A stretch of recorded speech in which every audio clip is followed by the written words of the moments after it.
Welcome to MacroHive Conversations with Bilal Hafiz. MacroHive helps educate investors and provide investment insights for all markets from crypto to equities to bonds.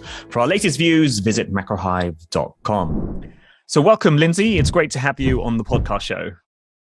Thanks for having me. I'm looking forward to the conversation. Now, before we go into the heart of our conversation, I do always like to ask something about the background of the guests we have on the podcast. Listeners love to hear people's origin stories. So it'll be good to hear in your own words what you studied at school. Was it inevitable you'd end up in finance? And so something about your story from that point until where you are now. Yeah, so no, it definitely wasn't inevitable that I would end up in finance. I actually thought that I would go into more policy work. I'm actually the only person in my family who, doesn't work in government policy in some way, shape, or form. And it was, I guess, my senior year in college. I was studying economics and math. I did an internship with the Department of Labor. I have to say it was fascinating. I grew up in Washington, D.C., and for people who know Washington, D.C., the bulk of what I did was about doing some job retraining around the move of the Navy to the Naval Yard area, and really about the transformation of that area, which is now, very dynamic and very interesting. At the time, there was almost nothing there. So to me, especially going back and looking at it now, it was, really a triumph of, urban revitalization and and good policy in a lot of ways. Um, at the end of the day, though, it made me not want to go into policy because even then I saw how underfunded government was, how frustrated a lot of the people that I was working with were in terms of their ability to really do anything. So I was sort of, at a point where I was about to graduate, and what I thought I wanted to do, I'd sort of realized I didn't want to do. And it was just trying to, frankly, find a job. And it was at that point that I met the global bond team at Wellington Management, which at the time was just a few people. And I thought it was just a really interesting way for me to think about what interested me in terms of policy and economics, just from a totally different perspective. And that sort of really kicked off my entire career. And you spent a long so time at Wellington, didn't you? I did. I was there for 15 years. And it was almost, again, by accident that I got into inflation. Right around when I started was when the TIPS market was beginning in the US. So it was just something naturally to, have a junior person on the team look into this, dig into the research, figure out what was going on with the product. And, with that, in different ways, I've been focusing on inflation markets my entire career. Okay, great. Good stuff. And then for Wellington, you went to Tudor, and now you're at One River. That's right. Okay, great. Now, there's a lot to talk about with inflation, so we'll try to be systematic about this. Perhaps we can start with something really basic around, in your view, what do you think is the main drivers of inflation? Yeah, so when I think about inflation, I think about it over sort of three different time horizons, sort of short, medium, and longer term time horizons. What's interesting right now is you sort of have different trends happening across those different time horizons, in my view. I think in the short term, we still have a lot of inflation pressure. Over the medium term, I think people are rightly concerned about recession fears and sort of the disinflation that'll come from that slowdown. And then longer term, I think there are a lot of structural factors that lead to inflation being enduring and, probably a factor that will be of key importance to the markets for, the next decade or so. To break it down, I think what sort of start in reverse, I think the things that people are most interested in is the longer term factors. And with that, I would point to a few different ones. The first one is just this general trend towards deglobalization. When I look at the disinflation that's occurred in a lot of the developed world, a good piece of that has been productivity increases from globalization.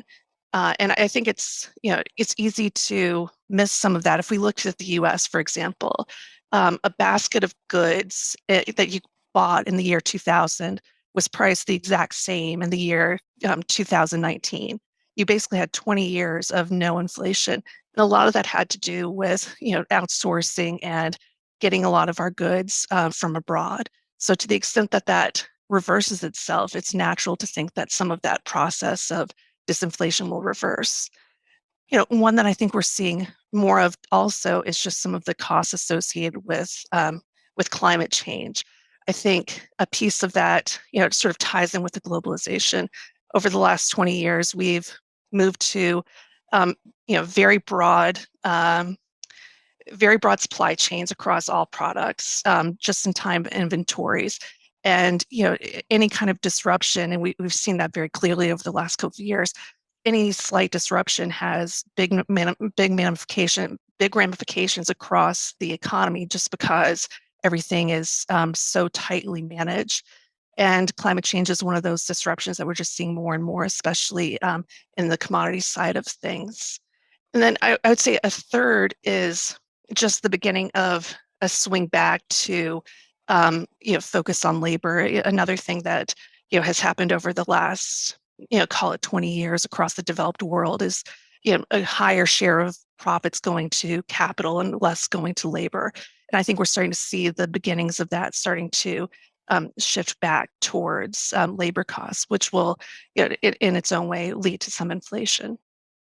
And just picking up on the deglobalization point, I mean, do you think that we're just having kind of like a one-off deglobalization event right now, and after we, get through this COVID supply chain, some geopolitical noise, we then just have stable globalization, or it won't be a continual deglobalization? So it's like a one-off adjustment, and then it stays constant. In which case, it won't be as inflationary as it would otherwise be.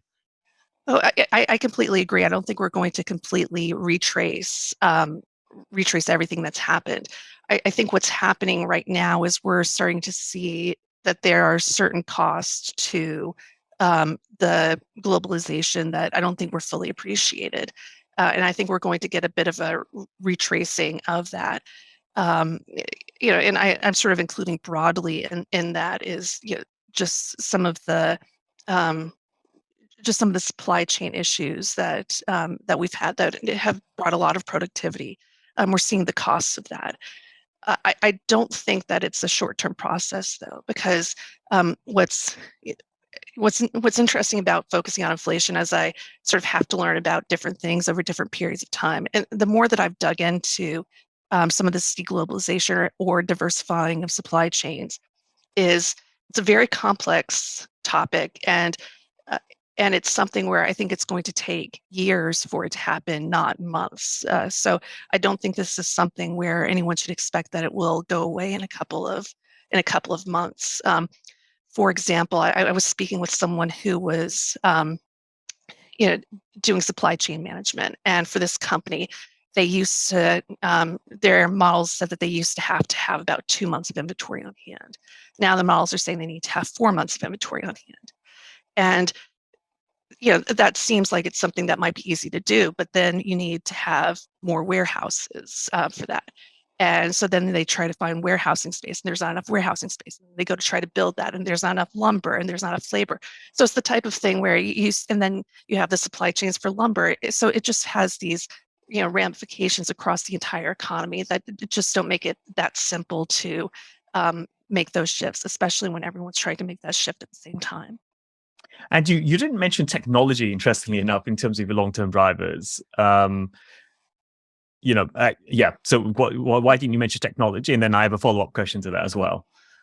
Well, I think that I think technology sort of moves in cycles, and I think we could go back to sort of rails, and then look at different types of technology cycles, and I think they happen the same way. And to me, that informs kind of where we are with this, where I think you sort of get first the disruption phase, then you get the consolidation phase, and then you get the monopolistic phase. I think we're in the monopolistic phase of things right now, where certainly technology was very disruptive and very disinflationary. Now I think that we're at a point where it's hard to say that Amazon or Google or Meta, now that we're at the point where you have clear monopolies across these different parts of the technological sphere, it's hard to say that these are disruptor companies anymore. If anything, they're driving pricing and driving pricing for their own profit. So I think that in terms of the technology that we have seen over the last 20 years that's been disinflationary, I don't think that's the trend right now anymore. One aspect of technology that I've been focusing on or thinking about at least, and correct me if this thinking is incorrect, is that since COVID, one interesting feature has been that, in essence, what COVID did was it removed labor, from the service economy, and then companies had to find ways of operating without people. And I think there has been some implementation of technologies to try to reduce the amount of people that are needed in retail. So you get self-checkout kiosks, or in restaurants, more like delivery services and such. And at the higher end of the market, there's more scope for work from home, which in some ways flattens the labor market. It can lower labor costs for companies where they can employ people outside of expensive centers like London or New York. And so that is using technology in some ways to essentially reduce costs in the service sector, which historically hasn't benefited as much from technology. I mean, do you think there was something to be said for that or not, which could end up being disinflationary on the services side? Yeah, I think that it certainly could be disinflationary on the services side. In the very short term, perversely, just in terms of how inflation is measured, it's been somewhat inflationary.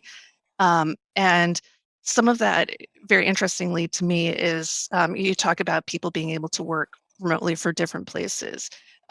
One of the factors of inflation that's very high right now, and I think will be persistently high, is housing costs.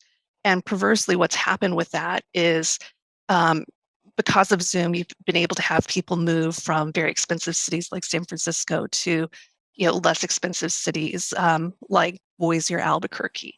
But what they've been able to do is, maybe on a dollar basis, not increase the price as much, but on a percentage basis, we've seen rents in some of those less expensive cities go up very dramatically on a percentage basis. And that's why we're getting, in a lot of ways, double-digit rent increases in parts of the country. And this is happening, somewhat globally. It's sort of more obvious when you look at San Francisco and then some of the secondary, tertiary cities where people have moved. So, I think there are reasons to think that it could be disinflationary, but there are other sort of secondary effects, at least in the short term, that have been inflationary.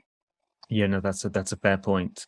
Okay, so that's fairly clear on the long term side. Then should we go to the medium term factors? You mentioned recession earlier, so it seems like the business cycle or the growth cycle is very important for that.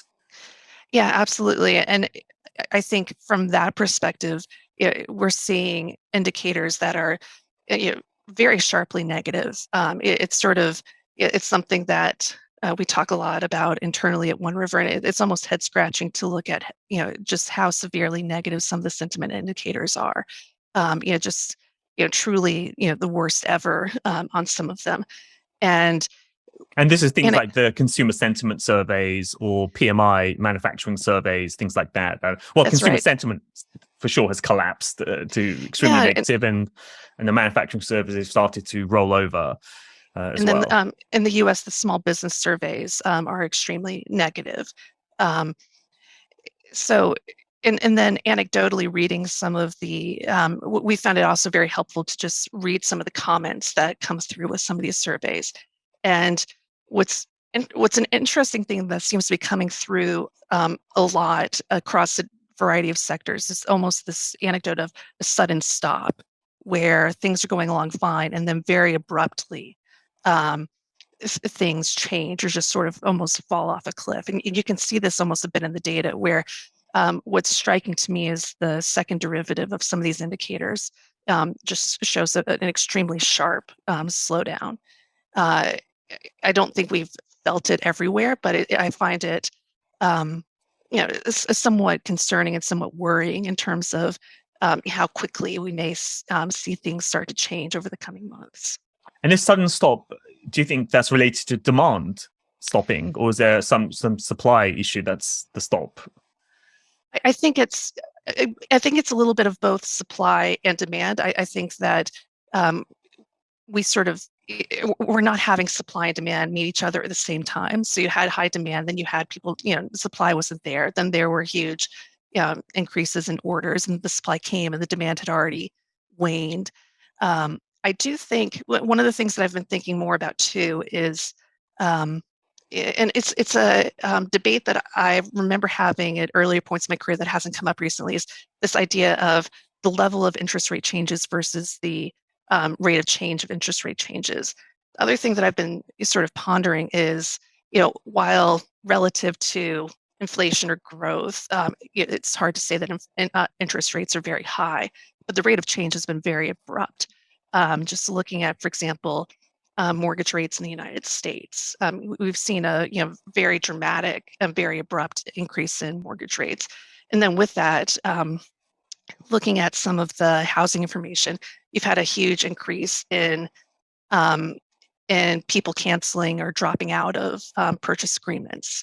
And I think some of that is related to the fact that people might have made an offer to buy at, assuming they could get a 3% interest rate, and now it's over 5%, and it's a meaningful difference. So I do think there's a bit of adjustment there that's probably starting to show up. And again, it's arguably interest rates aren't contractionary in an absolute sense for the economy. But I think you also have had a point where the change in interest rates definitely are forcing a readjustment that we're seeing right now. Yeah. And then in terms of short-term drivers, how's for inflation, how's that looking? Or what the drivers, I should say, of that? Yeah, I feel like I'm talking about housing a lot, but one of the things that was striking to me, and I think a lot of people, was the housing component in CPI over the last month. And I think that this will actually be problematic for the Fed in particular. The way that housing is measured in inflation ends up being, in my mind, problematic for policy, not just in the U.S. One is because there's an inherent lag in the US in terms of how it's measured. It tends to lag the rental market by about 6 months. And that's just in the nature of how it's surveyed. But then also, you get into some odd dynamics. This is probably even more true in the UK, where housing and interest rates are more directly tied. That when you increase interest rates to slow the economy, in the short term, that will also increase rents as people are pushed out of housing and pushed into the rental market. And then you see the slowdown. So it ends up having sort of a lagged inflationary effect, even while the economy is slowing down. So I think that it could lead into a situation, especially as central banks are much more focused on contemporaneous inflation, where they are tighter much longer, which then could make the sort of medium-term outlook even worse. Okay, so it's quite a challenge then. So you have short-term drivers seem to say inflation should go up because in some ways lagged rental prices, and there's this kind of link to interest rates, which are going up, so rents will go up. Then the medium-term kind of the growth dynamic is argues for lower inflation, then the long-term argues for higher inflation. That's right. So how do you handicap everything? I mean, how do you kind of put that all together? Yeah, I would say that in terms of possible outcomes, this sort of dynamic is certainly one of the harder to trade. So in terms of how I think about it is just trying to, in the very short term, position for more short term income trades. Things that should do very well in the inflation markets over the next 3 to 6 months. So right now, you still have very high inflation income on these securities. I think that it probably persists a little bit longer than the market expects. But at the same time, you're already starting to see on the back end of a lot of interest rate curves that you're having forward inflation falling pretty dramatically, and you're also having inverted yield curves. So I think there are different ways to play this timing dynamic and rotate some of those trades as we kind of pass through this high inflation and then into the declining growth, declining inflation over the next, say, 3 to 6 months. So would you say that in some ways you want to play for like lower inflation next year than the market is pricing, and then higher inflation at the back end. So like an inflation steepener in some ways. So right now I'm not really positioning for that longer term. Yeah, Okay. and some of that is I think the markets can only look out so far. So I think the next trade really is that recession trade and seeing how low we might go. But I think for longer term investors, myself included, there is a value in these securities. But I just think that when the momentum is really shifting, it's hard to care a lot about value, where you need to sort of have the momentum at least stabilize before it makes sense to really get involved in deep value trades. And I think these securities have tremendous value over a multi-year horizon, maybe not over a 3-month horizon. Okay, yeah. So tactically be a bit more neutral, and then look to kind of enter into these inflation protected assets further out. Once the momentum's a bit clearer, you had a bit of a washout, and the macro picture is more certain. Exactly. Yeah. Okay, no, that will make sense. And in terms of the 1970s, I mean, this always comes up, with inflation. Yeah. Do you hate that analogy, or is there some value in looking at the 70s? What's your thinking there? Oh, I certainly look at the 70s, and I think everyone does. But some of that is because that's really one of the only inflationary events where we have a lot of good data to go back to. So, I think there's some obvious parallels because inflation was going up then and it's going up now, but there are also a lot of differences. So to me, a lot of it is not extrapolating too directly out of what happened in the 1970s. And I also think the late 60s are very interesting, and that's something that I had been focusing on even before this, where some of the parallels with the negative term premium in the interest rate markets and some of the complacency around inflation going into the 70s. I think some of those comparisons, sort of both in the late 1960s and what was happening in the end of the last decade, really created this setup for inflation in a way that I don't think is doesn't get as much focus as focusing on the 70s themselves. Yeah. Okay, no, understood. And then the other question, I mean, this I suppose is linked to the 70s, is can the market think about stagflation rather than just recession? So obviously at the moment the market in some ways is saying that inflation, we're past the peak, inflation's falling, it's really all about recession. But we may have stagflation, so inflation may fall somewhat but remain high, and you get recession, so it's really stagflation. Are we cutting things too fine there, or is it wise to look at things in that way?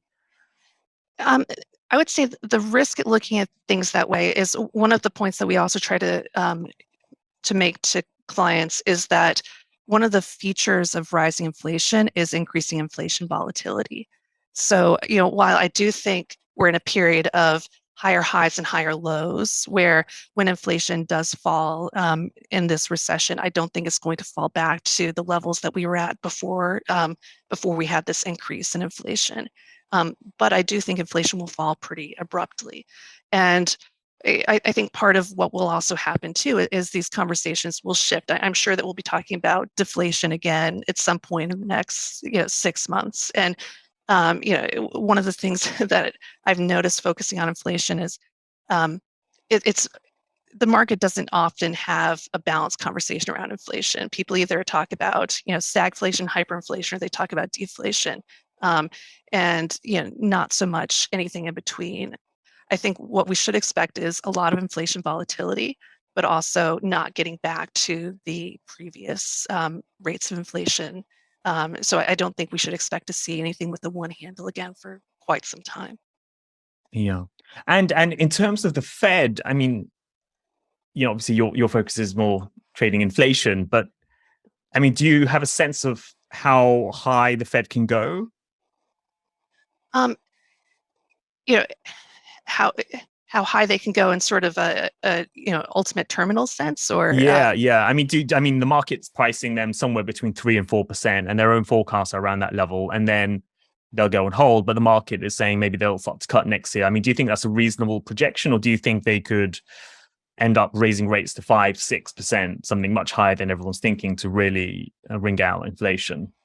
I don't think they're going to get to 5-6% this go round, this cycle, just because I think that growth will probably tail off, too quickly for them to get there. I think the real question is whether they're going to cut or be able to cut into the recession, and sort of and what that looks like. The market's already the market's already pricing in cuts for next year. And I think the question is, whether that ends up happening and to what extent that happens. I think the big surprise for the market would be if, the Fed maybe gets if it gets in a few more interest rate hikes and then pauses, but doesn't really cut rates in this recession. I think that would be, a big surprise, but something that, could be very plausible. We'll just have to see how the recession plays out, when and if it occurs. Yeah.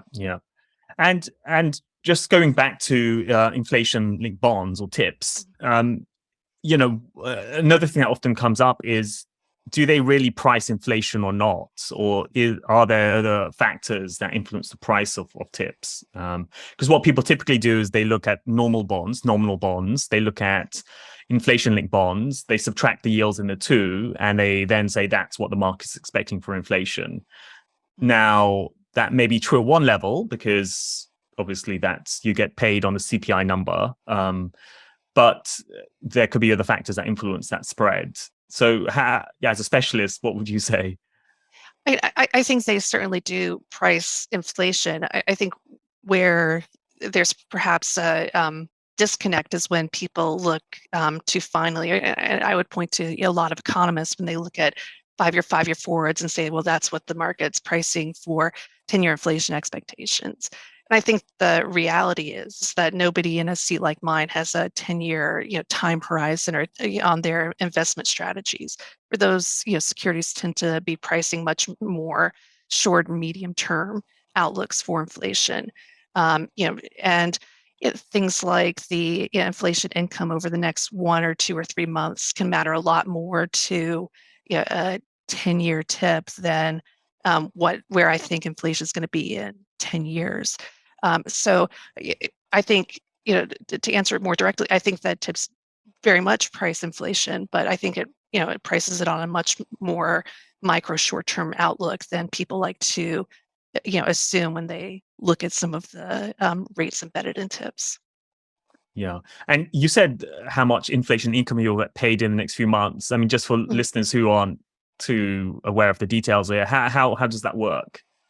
Yeah, so one of the features that I think is underappreciated about these securities is the income is directly tied to inflation. So what I guess to get into a little bit of detail, how these work is every month-over-month change in inflation, the principal of the securities accrues up by that much over the course of that month. So to look at it in detail, last month, inflation on a month-over-month basis went up 1.4%. So starting from the first of the month to the end of the month, for the next month, your principal is going to go up by 1.4% over the course of the month. It sort of accrues in a factor. And then you end up with just more bonds, and therefore more income when the coupons pay. So in that sense, in a lot of ways, we talk about fixed income in very broad senses, but a lot of it is sort of basic cash flow analysis, and the cash flow is directly tied to inflation. And it means that the income for some of these securities has been exceptionally high, especially relative to other fixed income securities. And income hasn't been an area of focus in the financial markets for quite some time for kind of obvious reasons. But that inflation income has been a key piece of the return of these securities over the last couple of years. And so if somebody buys a bond looking for this income. And what's the downside for them? Because even if inflation doesn't go up 1% every month, it could go up 0.6. That's still a fantastic annualized return. Is it relative to what the market's pricing for that month? So it's, it depends what price you buy the bond at, or, I mean, what's the downside for these bonds if you're trying to get income? Sure. So looking at the bonds, you can look at, embedded what's priced into the bonds. And that's how I look at it. And I think most other investors look at it, is to look at what the embedded pricing is for inflation. And you're basically, buying or selling based on whether you think you're going to receive those cash flows. So at this point, if one were to go out and purchase TIPS, you're buying them at a negative yield. So you need the inflation income to certainly exceed those negative yields, and hopefully exceeded by a little bit more, because there are other opportunities now that have positive income. So that's really the potential disadvantages. You are paying up for an expected inflation stream right now. Yeah, very good. That's clear. And more generally, when many investors have been asking, me, and I'm sure you as well, how do I hedge my overall portfolio against inflation? So people talk about buying inflation-linked bonds. They talk about buying gold, oil. What's your general view on answering that question? Yeah, I think one of the things that we haven't really touched on yet is, to me, one of the things that confounds investing right now, especially relative to a period like the 1970s, is that we're coming out of a period of incredible central bank manipulation in the financial markets, of a scale that's just really hard to almost comprehend. At this point, central banks are by far the biggest investors in fixed income markets. And central banks, as we're seeing very clearly, their purchases are directly tied to the path of inflation. And so, to me, it's a much broader question in terms of financial markets, because we're now in a situation where people who invest in technology stocks are paying attention to what CPI is going to be next month, because it comes in to directly impact their assets because of this 15 years of quantitative easing. Because of that, I think that it's a more complex answer than just looking at buying commodities. I think that the things that will probably do well are a little bit more complex. I think that you want active management. I think that you want to be able